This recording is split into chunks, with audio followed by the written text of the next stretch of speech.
cerahku, matahari bersinar, ku gendong tas merahku di pundak. Selamat pagi semua, ku nantikan dirimu di depan kelasmu, menantikan kami. Guruku tersayang, guru tercinta. Bismillahirrahmanirrahim. Assalamualaikum warahmatullahi wabarakatuh. Yang terhormat dosen penguji ujian kinerja PPG dalam jabatan Angkatan 2 tahun 2022. Perkenalkan, nama saya Wandoyo SPDI. Saya guru MI Terpadu Al-Mabrur, Kecamatan Tawangsari, Kabupaten Sukoharjo.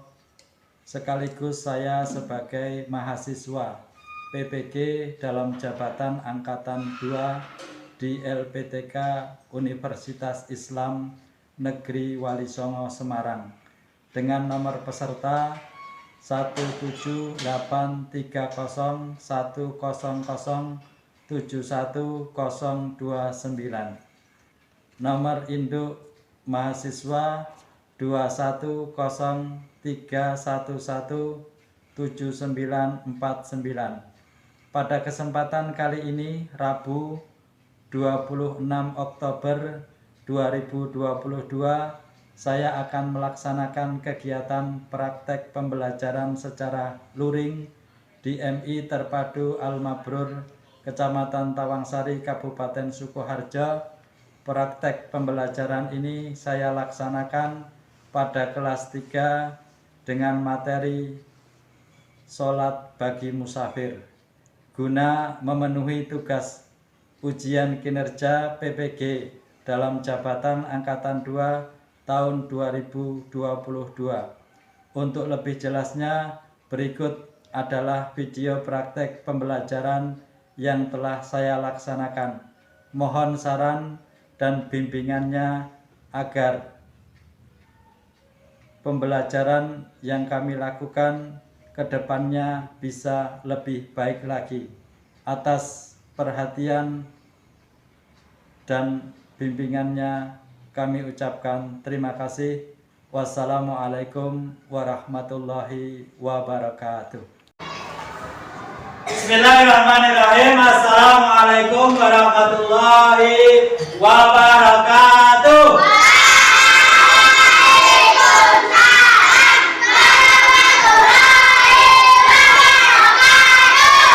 Selamat pagi anak-anak.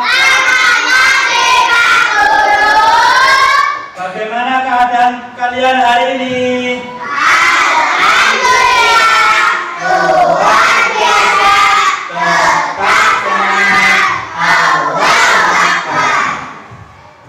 Baiklah, sebelum pembelajaran pada pagi hari ini kita mulai, terlebih dahulu kita berdoa yang akan dipimpin oleh Mas Ketua, Mas Reza. Silakan dipimpin doa. Di tempat duduk siap, gerak, berdoa mulai. Bismillahirrahmanirrahim.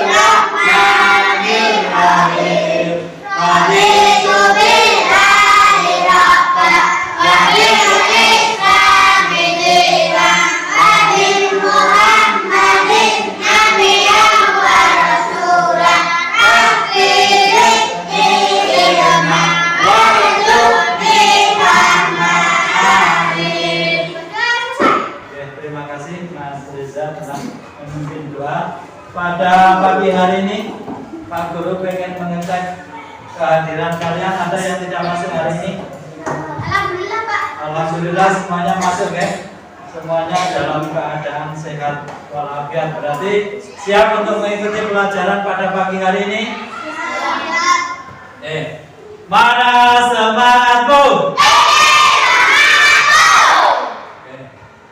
Pada kesempatan hari ini, sebelum Pak Guru mulai pelajaran, Pak Guru ingin bertanya dulu tentang materi yang kemarin. Kemarin kita telah mempelajari tentang sholat dalam keadaan sakit. Kalau dalam keadaan sakit itu sholatnya boleh sambil duduk karena tidak mampu berdiri. Kalau tidak mampu dengan duduk maka boleh sambil berbaring. Kalau tidak bisa sambil berbaring, sambil terlentang. Ya. Pada kesempatan pagi hari ini kita akan membahas tentang sholat bagi musafir. Sholat bagi musafir. Nanti akan kalian tahu musafir itu apa, safar itu apa, terus tata caranya sholat bagaimana. Kita nanti akan bahas. Contoh teman Pak Guru dari Semarang pengen datang ke Sukoharjo, terus dia naik kendaraan umum. Terus seandainya dia bertanya, bagaimana sholat saya kalau sudah masuk waktu sholat? Padahal ini kendaraan umum. Kendaraan umum biasanya tidak berhenti di masjid. Masjidnya berhentinya cuma tempat-tempat tertentu, Pak. Nah, terus bagaimana cara teman saya ini melaksanakan sholat? Berarti melaksanakan sholat di mobil. Oke. Kita renungkan sebagai motivasi kita ya. Jangan pernah melewatkan atau meninggalkan sholat. Karena ada jutaan manusia di dalam kubur itu yang ingin dihidupkan kembali. Hanya untuk apa? Hanya untuk bersujud kepada Allah, hanya untuk sholat. Maka sholat itu hukumnya apa, anak? Hukumnya wajib. Kalau wajib, kalau dikerjakan mendapat?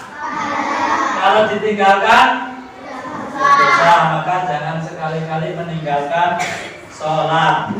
Sudah mengerjakan sholat semua? Nah, alhamdulillah. Yang kedua, amalan yang pertama kali akan dihisab nanti di hari kiamat itu adalah sholat. Berarti kalau sholatnya baik, maka seluruh amalnya akan ikut baik. Sebaliknya kalau sholatnya tidak baik, maka dia akan menyesal dan merugi. Baiklah, pada hari ini kita akan belajar tentang sholat bagi musafir. Tujuan pembelajaran kita yang pertama apa? Dibaca yang keras semuanya.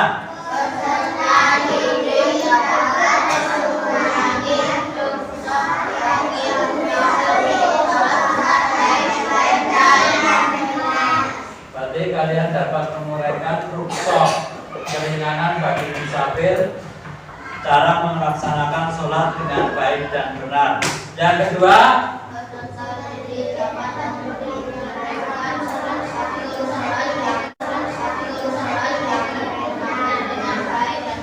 berarti kalian bisa mengetahui waktu-waktu kapan seorang musafir itu boleh mengqashar, menjamak, meninggalkan sholat Jumat atau mendapatkan rukhsah dari Allah Subhanahu wa taala atas keringanan. Yang ketiga,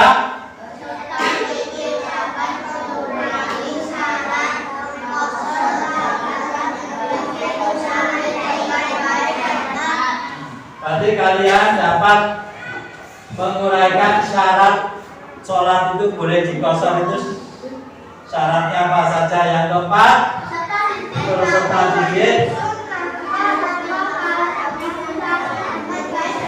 ya, menyusun langkah-langkah sholat bagi musafir dengan baik dan benar. Yang kelima,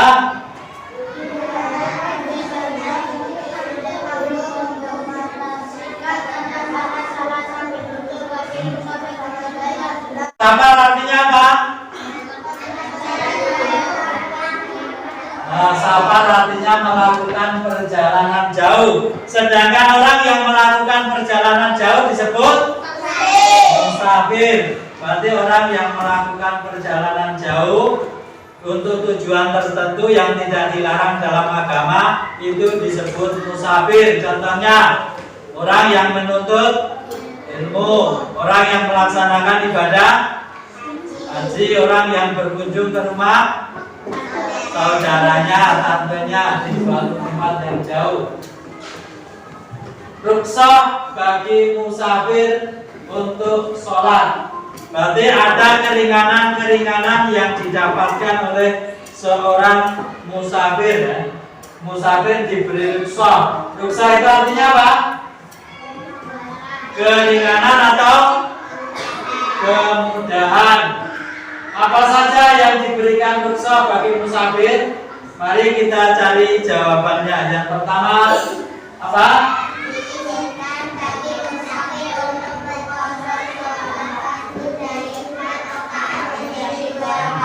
Berarti ketika menjadi seorang musafir, sholatnya itu boleh dikosor. Tapi sholat yang dikosor itu sholat yang jumlah rakaatnya 4. Dikosor menjadi berapa?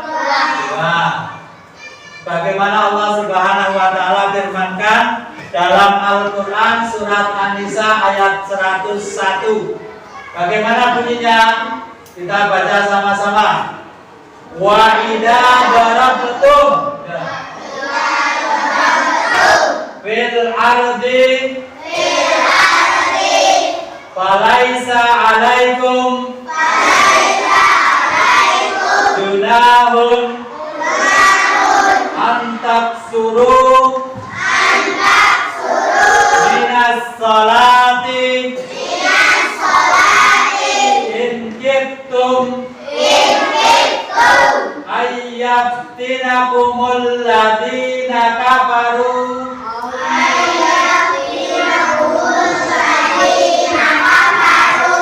innal kafirina kanu lakum aduwwum mubin.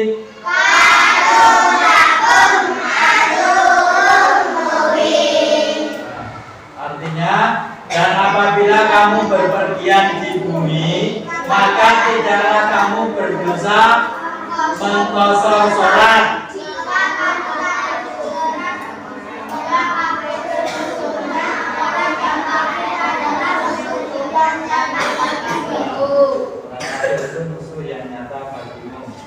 Terus yang kedua, diizinkan untuk menjamak sholat. Siapa yang diizinkan tadi? Orang musafir ya. Rasulullah Shallallahu Alaihi Wasallam bersabda,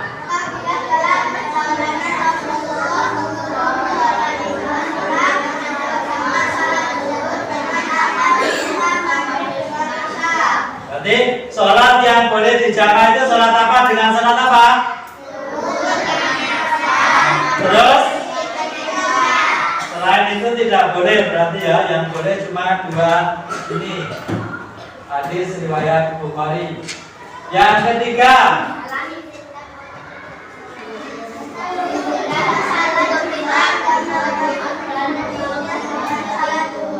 berarti seorang musafir itu boleh meninggalkan sholat Jumat tetapi harus diganti dengan sholat zuhur. Berarti kalau sholat zuhur berapa rakaat? 4. Tapi kalau jadi musafir berarti dikapakan? Dikosor berarti menjadi 2 rakaat. Yang keempat, berarti ketika menjadi seorang musafir boleh melaksanakan sholat di atas kendaraan. Berarti rasa bingung kok mampir di masjid tinggi kecuali kalau pakai kendaraan pribadi. Terus waktu sholat bagi musafir. Permulaan musafir dikatakan sebagai seorang musafir itu ketika dia itu keluar dari kampung halamannya, meninggalkan sudah perbatasan, terus berniat untuk tidak menetap di suatu tempat ya, itu disebut musafir. Terus dia tidak disebut lagi musafir ketika sudah memasuki kampung halamannya. Berarti ketika sudah masuk negerinya, maka dia tidak dikatakan lagi musafir, maka dia harus mengerjakan sholat seperti biasa, tidak dikosor lagi, tidak dijamak lagi. Terus batasan sholat untuk musafir berapa hari? 19 hari. Kalau kamu pergi ke Jakarta kok sampai 20 hari di sana, maka yang 1 hari itu sholatnya sudah sholat biasa, tidak boleh lagi dijamak, tidak boleh lagi dikosor. Terus syarat mengqashar sholat bagi musafir. Bagi seorang musafir itu kalau ingin mengqashar sholatnya harus ada syarat-syaratnya. Yang pertama apa? Negeri yang dituju itu harus ditentukan. Kira-kira jaraknya jauh atau tidak. Kalau jaraknya tidak jauh, maka tidak boleh diqashar. Kalau jaraknya jauh, maka boleh diqashar. Yang kedua, berarti maksud perjalanannya ke suatu tempat itu bukan untuk melakukan perbuatan dosa atau perbuatan maksiat. Yang ketiga,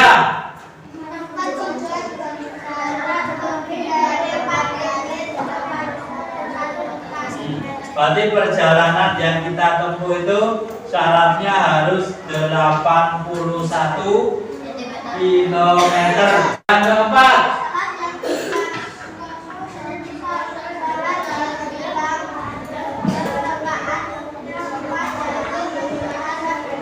berarti sholat yang boleh diqashar itu sholat yang jumlah bilangannya 4. Kalau tidak 4 maka tidak boleh diqashar. Apa saja yang 4 itu? 1 zuhur, 2, ketiga, yang ketiga isya. Lanjut. Berarti sebelum kita melaksanakan takbiratul ihram itu apa? Takbir yang pertama, Allahu Akbar. Itu kita niat dulu untuk mengqashar sholat. Yang terakhir,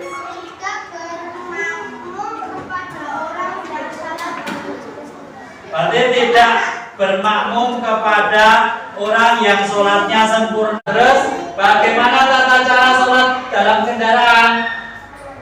Mari kita simak videonya ya. Sedangkan dilihat videonya bagus. Kita saksikan. Berikut ini akan dijelaskan tata cara sholat dalam kendaraan ketika sedang safar atau dalam perjalanan. Takbiratul ihram. Kemudian selanjutnya mengikuti arah kendaraan kemana melaju. Kemudian posisi tangan didekapkan di atas dada, tangan kanan di atas tangan kiri, memegang punggung tangan kiri hingga pergelangan tangan kiri. Lalu diam sejenak untuk membaca doa iftitah. Kemudian membaca isti'adah. Kemudian membaca surat Al-Fatihah. Setelah itu membaca surat apa saja yang mudah dari Al-Quran. Kemudian ruku dengan membungkukkan badan sedikit sambil membaca takbir Allahu Akbar.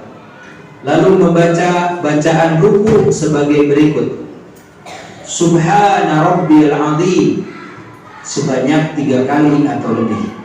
Atau membaca bacaan ruku yang lain: Subhanakallahumma Rabbana wa bihamdika Allahumma gfirli.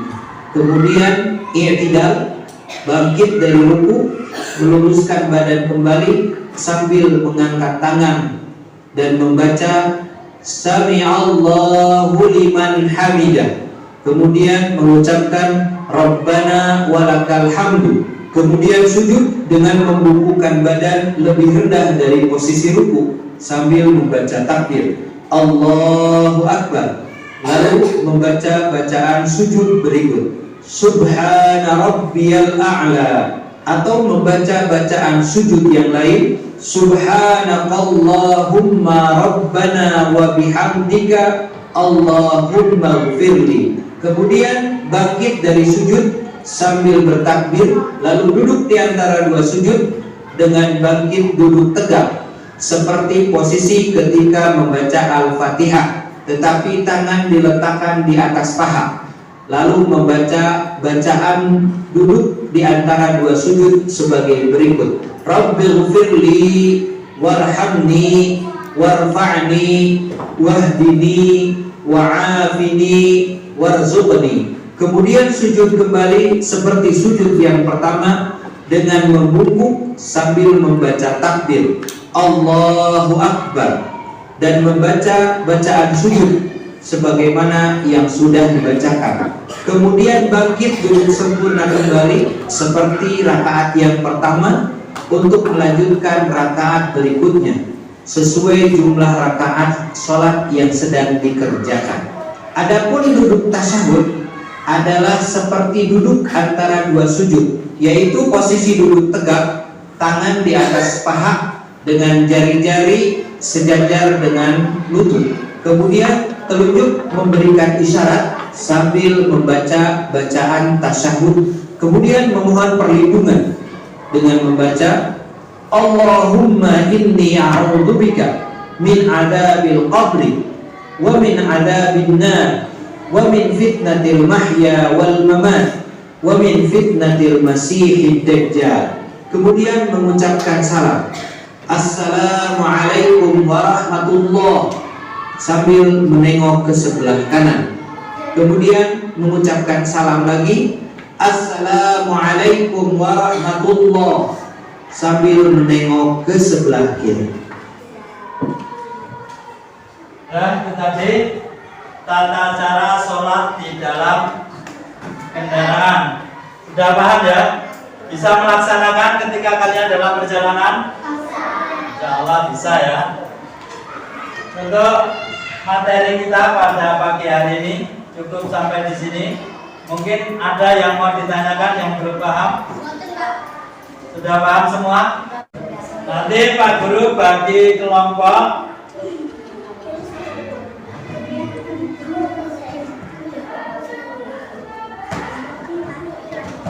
Dihafalkan ya kelompoknya. Sini kelompok cerdas, ini kelompok pintar, sini kelompok hebat, sini kelompok pandai. Ruksa sholat bagi musafir. Anak hebat tidak boleh malu-malu. Ayo. Yang anak hebat itu harus hebat.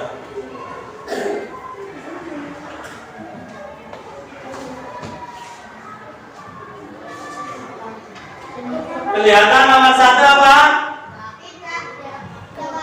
Boleh mengkosong sholat fardu dari 4 rakaat menjadi berapa rakaat? Nah, itu rukhsah bagi musafir. Yang kedua, ini kelompok cerdas, Pak Guru lupa. Ini kelompok pintar. Ya, kelompok pintar silakan maju ke depan.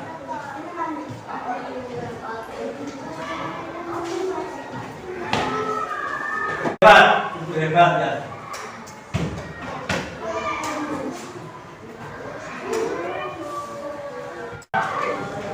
Pandai. Siapa yang mau maju? Kelompok pandai. Kalian harus berani tampil ke depan ya. Anak pandai tidak boleh malu-malu.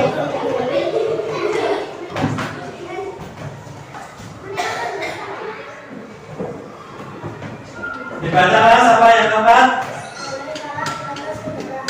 Boleh melaksanakan sholat di atas kendaraan. Terima kasih. Beri tepuk tangan semua dulu untuk semua kelompok. Sudah. Oke, lanjut. Mana semangatku? Terima kasih semuanya telah maju ke depan. Kalian semua adalah anak-anak yang hebat, anak-anak yang cerdas, anak-anak yang pintar, dan anak-anak yang pandai. Sekali lagi tepuk tangan yang meriah.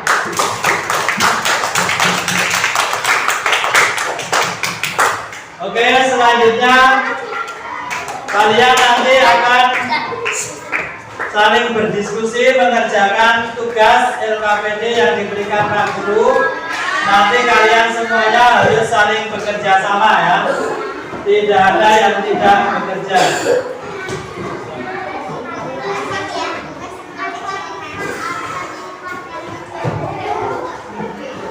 Nanti silakan ditulis nama kelompok dan nomor anggotanya. Sini Pak.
boleh dikumpulkan yang kelompok diskusinya sudah selesai.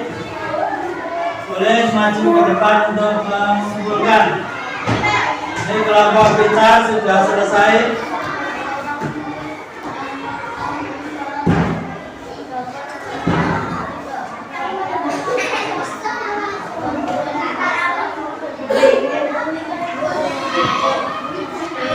Kelompok pandai sudah selesai. Kelompok cerdas sama kelompok hebat.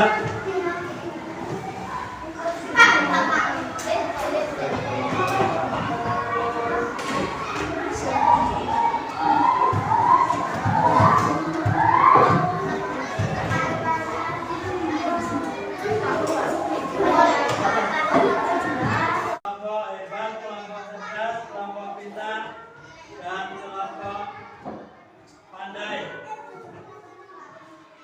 Sekarang karena kalian sudah selesai semua mengerjakan, dipresentasikan maju ke depan.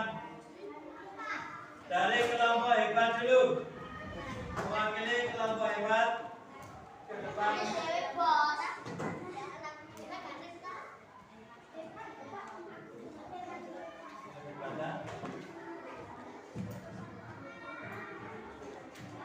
Nomor 1.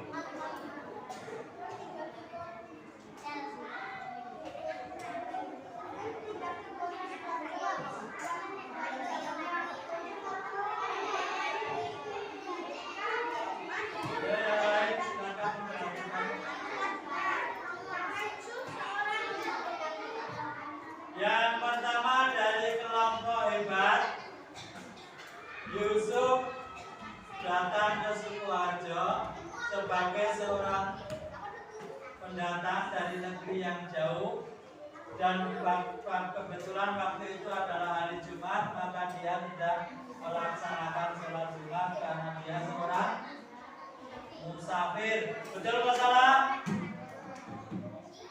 Dia tidak mengerjakan sholat Jumat karena seorang musafir. Betul atau salah? Betul ya. Lanjut nomor 2.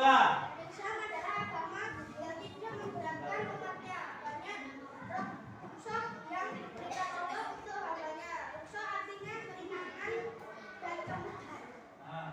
Rukhsah artinya keringanan atau kemudahan. Setuju atau tidak? Setuju ya. Oke. Musafir adalah orang yang melakukan perjalanan bukan untuk buat maksiat. Bukan untuk berbuat maksiat. Betul atau salah? Musafir adalah orang yang melakukan perjalanan bukan untuk berbuat maksiat. Lalu kelompok hebat, kelompok pintar. Ahmad melakukan perjalanan ke Jakarta dengan menggunakan pesawat. Saat di pesawat, Ahmad tidak melaksanakan sholat zuhur. Namun di dalam pesawat, Ahmad tidak dikhawatirkan menggunakan air karena dikhawatirkan akan mengganggu sistem pesawat pada dalam hal ini Ahmad diperbolehkan berwudu dengan bersuci dengan tayamum. Ya. Wahyu adalah seorang musafir yang memenuhi syarat mendapat rukhsah tidak melakukan sholat Jumat dan menggantikannya dengan sholat Menggantikannya dengan sholat zuhur. Setuju atau tidak? Terima kasih untuk kelompok hebat. Beri tepuk tangan untuk kelompok hebat. Ayo, mana semangatku? Tetap semangat. Yang kedua kelompok pintar. Mana kelompok pintar mewakili salah satu? Ya, kelompok pintar Mas Baksana.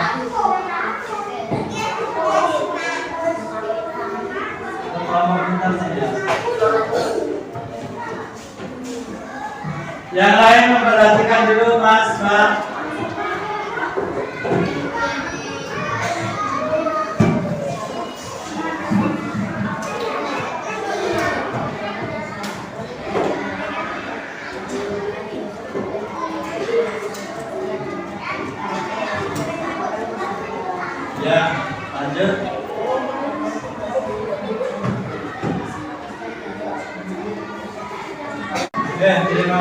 untuk kelompok pintar. Lebih tepuk tangan dulu. Ya, tepuk tangan. Saya semangat, semangat. Dan sekarang kita lanjutkan mempraktekkan sholat di atas kendaraan.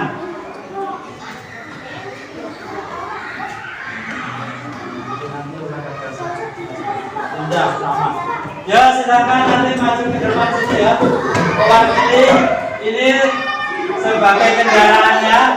Kalian di atas mobil. Ya, Mas. Seperti yang kalian tonton di video tadi. Mewakili dari kelompok hebat. Ya, Mas, dimulai dari takbiratul ihram.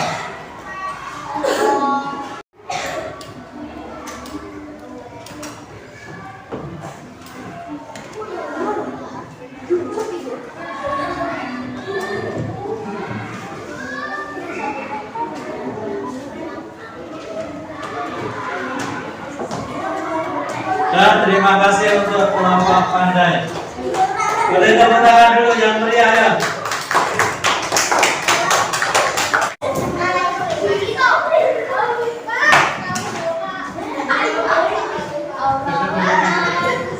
Ayo, Mas.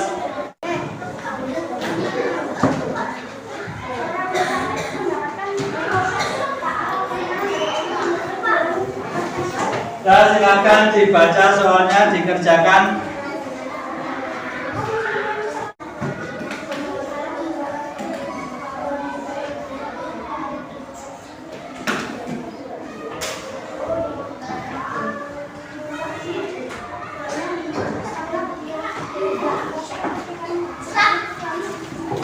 Dan yang sudah selesai silakan dikumpulkan.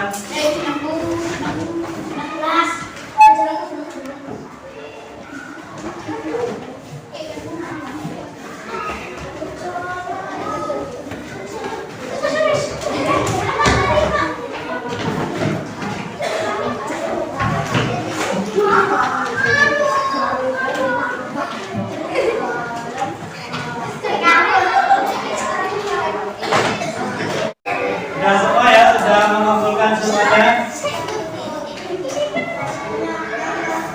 Menjamak sholat atau menggabungkan dua sholat dalam satu waktu, yaitu sholat duhur dengan asar, sholat maghrib dengan isya.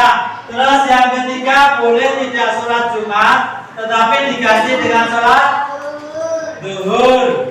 Yang keempat, boleh sholat di atas kendaraan. Terus syarat qasar sholat bagi musafir itu ada 6 ya. Sudah paham ya, diantaranya apa? Negeri yang dituju harus jelas. Yang kedua, maksud perjalanan bukan perjalanan untuk maksiat atau berbuat dosa. Tempat jarak yang ditempuh itu harus berapa kilometer? 81 kilometer. Terus waktunya berapa hari? 19 hari. Kalau lebih 20 hari tidak boleh dikosor. Terus tidak boleh bermakmum dengan orang yang sholatnya sempurna. Itu ya kesimpulan untuk pelajaran kita pada siang hari ini. Berarti kita telah mempelajari tentang sholat bagi musafir. Ini adalah bab terakhir di semester dasar ya. Baiklah, untuk pelajaran pada siang hari ini mungkin kita cukupkan sampai di sini. Bagaimana anak-anak senang dengan pelajaran kayak gini? Senang ya? Baik, kita akhiri untuk pertemuan siang hari ini dengan membaca hamdalah.